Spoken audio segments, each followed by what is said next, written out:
What a beautiful gathering this is. I just want to say, Bahut Sonder hai, if my Hindi still doesn't fail me. Alhamdulillah.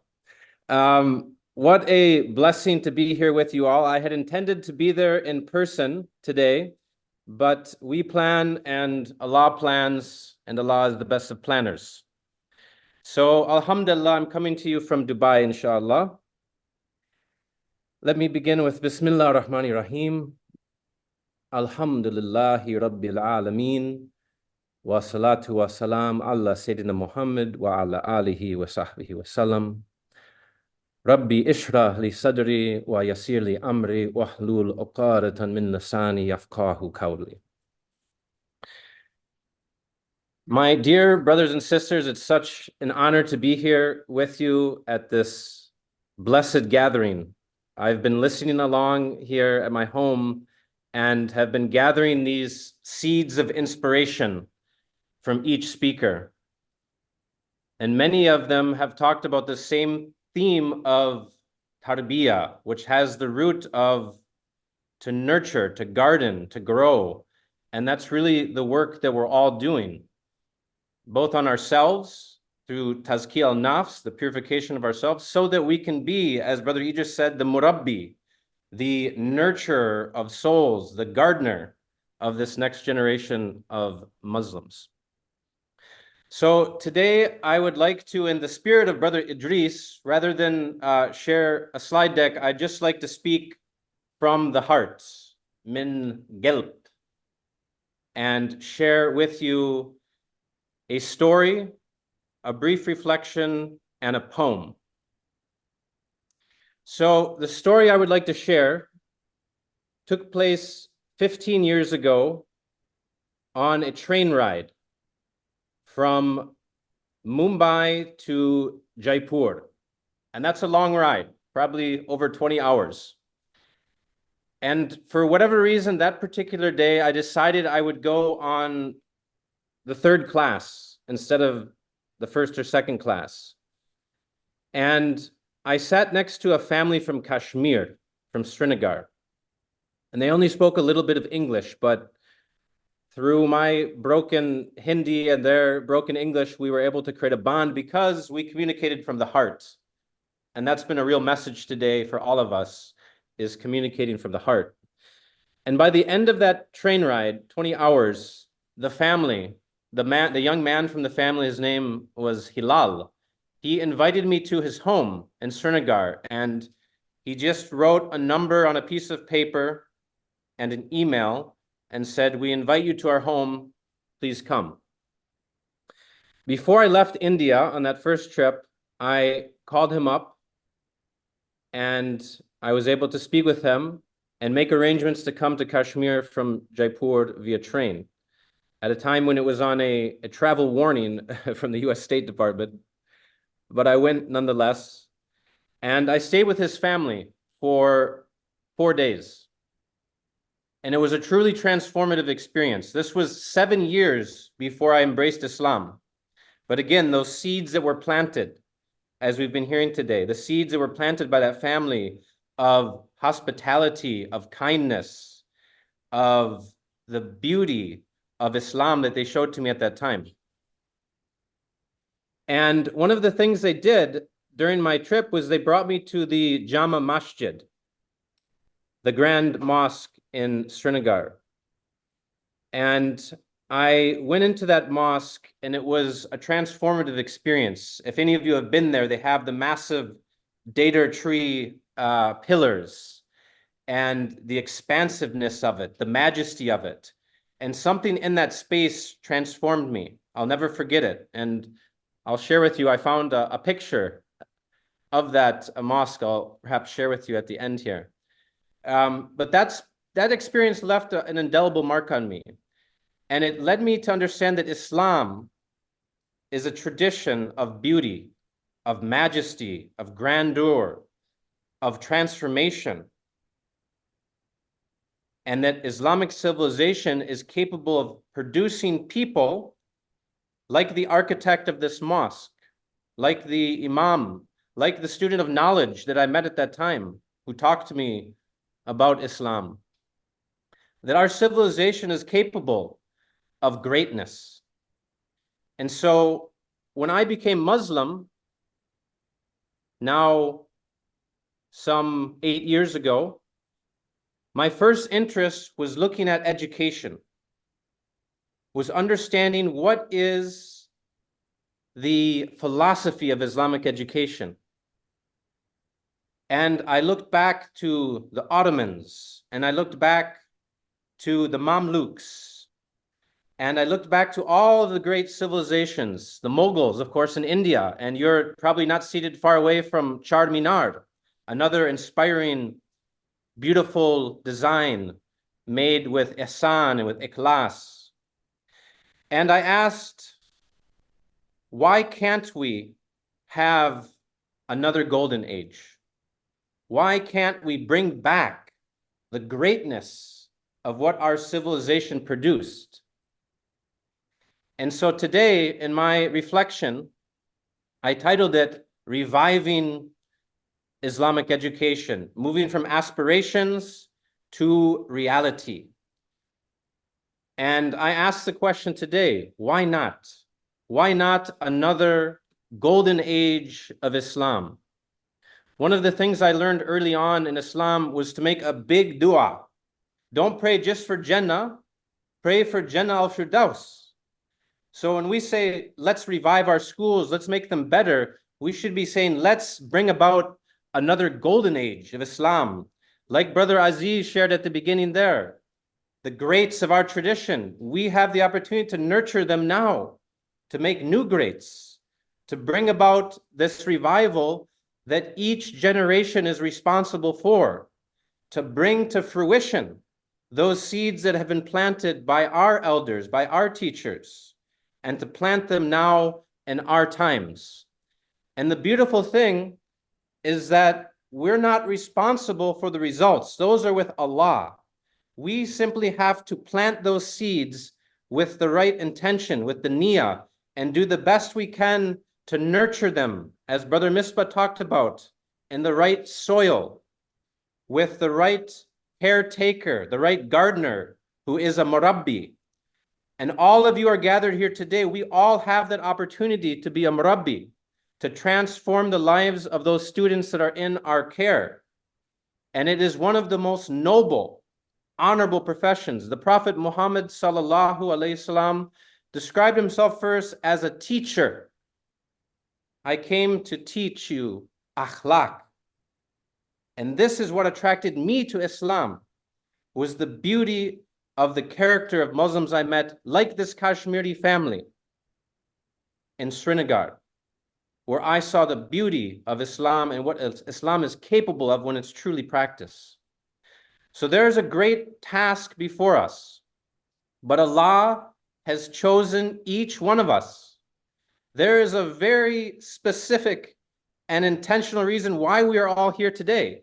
Some of us joining through the blessing of technology, others in person. But Allah chose all of us to be here in this moment, gathering these words of inspiration to take with us for the work ahead. Because as my dear brother Idris said, the work begins when we leave here today. And the next 48 hours, and I would say the next 24 hours, the next hour after you leave, to be transformed by these words and to start planting your seeds. And so my question to you today is, what seed are you going to plant? What seed are you going to plant and nurture? And hopefully you're going to plant many seeds in your lifetime. But we don't know how much time we have, so we have to begin the work now. This is urgent work. As Brother Idris said, the times we're in are ones of increasing fitna. And I know that very well, having grown up in the West, in America, and I see it coming through the Muslim world. But we have a duty to preserve our tradition and to embed it in our youth so that they grow up to be strong Muslims who are confident of their faith, that have the intellectual, the moral, and spiritual tools to defend themselves, and not only defend, but to thrive in the times that we're in. And I believe all of us have a role to play. Each of us has been chosen for this work. So may Allah make us worthy of the task. I wanted to share with you a quotation from someone named Wendell Berry. And Wendell Berry is an environmentalist and philosopher from Southern United States. And we talked today about a lot of teachers that impacted us. In my first university class at a Benedictine school and monastery in Minnesota, the teacher read this poem in the first class. It was a quotation from Wendell Berry. And Wendell Berry said, "The work of planet saving is small, humble, and humbling. But insofar as it involves love, it will be immensely rewarding. And its tasks will be too many to make anyone rich or famous. But if we all do our part, if we plant our seeds, we can bring about the transformation that we desire." And I kept that quote from that first day of university. That was one of those teachers that was a murabbi. And he was there to inspire in us action and belief and a big dream for what's capable if we all do our part. So today, let us plant those seeds of renewal, of revival. And I believe everything we need to bring about school transformation is out there. It's available. And we have access to it. The formation of the Global Association of Islamic Schools, which happened in 2021, and is the reason in part I'm here. I met Brother Misbah there. I met Brother Idris there. That was a seed that was planted in 1977.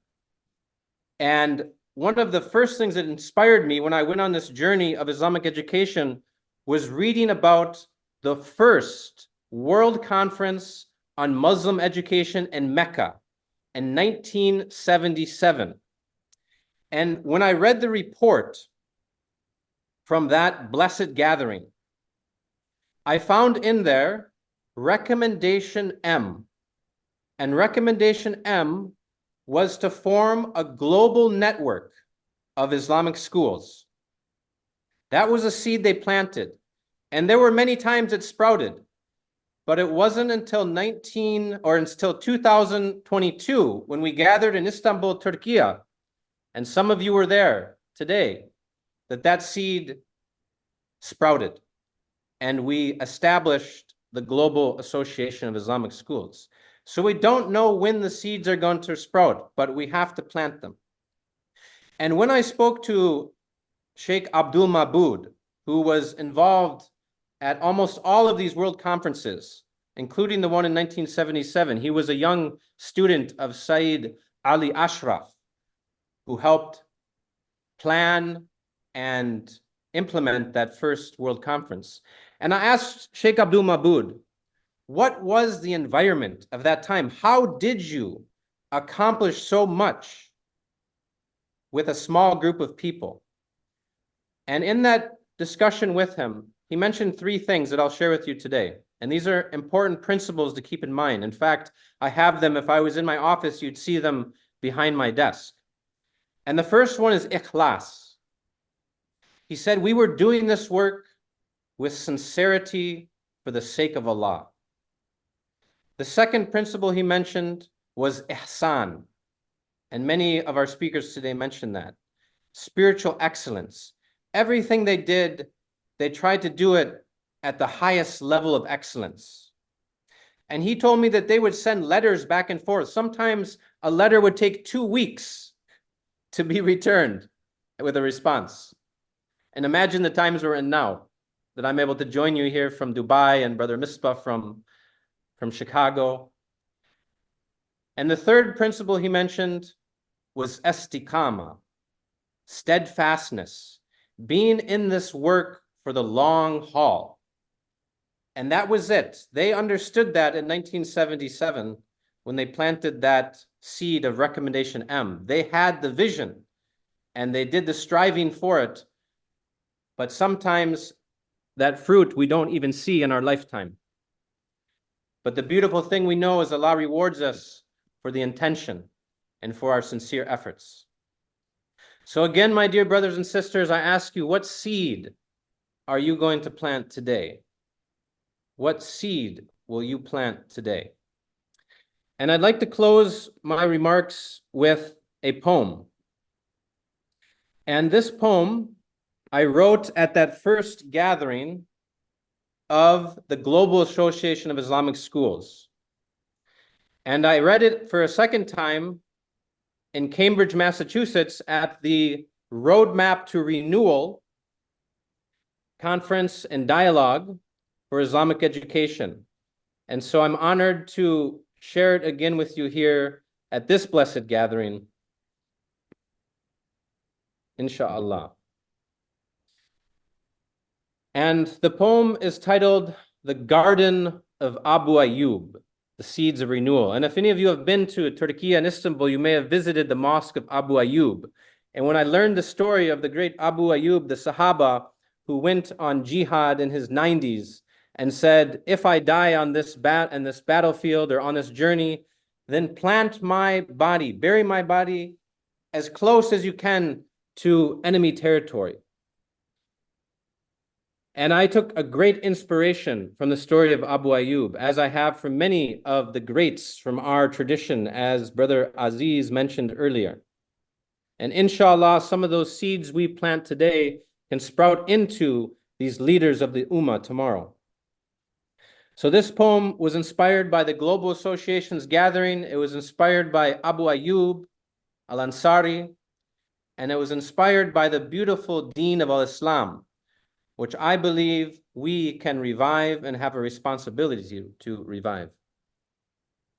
So here's the poem in closing. Bismillah ar-Rahman ar-Rahim.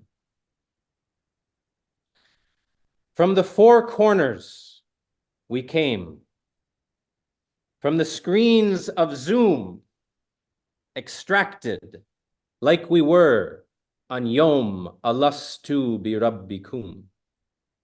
We came, we reaffirmed the primordial call, Bella, standing tall and peering far to the past and to the future. We hitched our wagon to the stars. We put down our buckets where we are to water seeds planted by Abu Ayyub.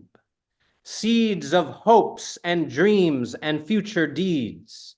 Every generation is called to lead and to remember, to rekindle the embers, to revive the tradition and bring to fruition the work of those who came before. So open the door and join us. This is not a caravan of despair. We have come to prepare the soil with great care. We are hopers and dreamers and action weavers. We are sincere believers in the message of the final prophet, peace upon him, the greatest of teachers. We are trustees of Al-Mubin, servants of the all-knower of the unseen, he who bears the most beautiful names, the most merciful, the most compassionate, the creator, the sustainer, the maintainer, the omniscient one from whom all begun, who begets not nor is begotten, giver of hope for the downtrodden, Al-Aziz, Al-Azim, Bismillah ar-Rahmani rahim. Bismillah ar-Rahmani rahim. And so we begin, as we should with all things, in the name of Allah, the most merciful, the most compassionate. Bismillah ar-Rahman ar-Rahim. So my dear brothers and sisters, what seed will you plant today? What seed will you plant today? Jazakum Allah khairan. It's a great pleasure to be with you all, and I hope to see you all in person soon.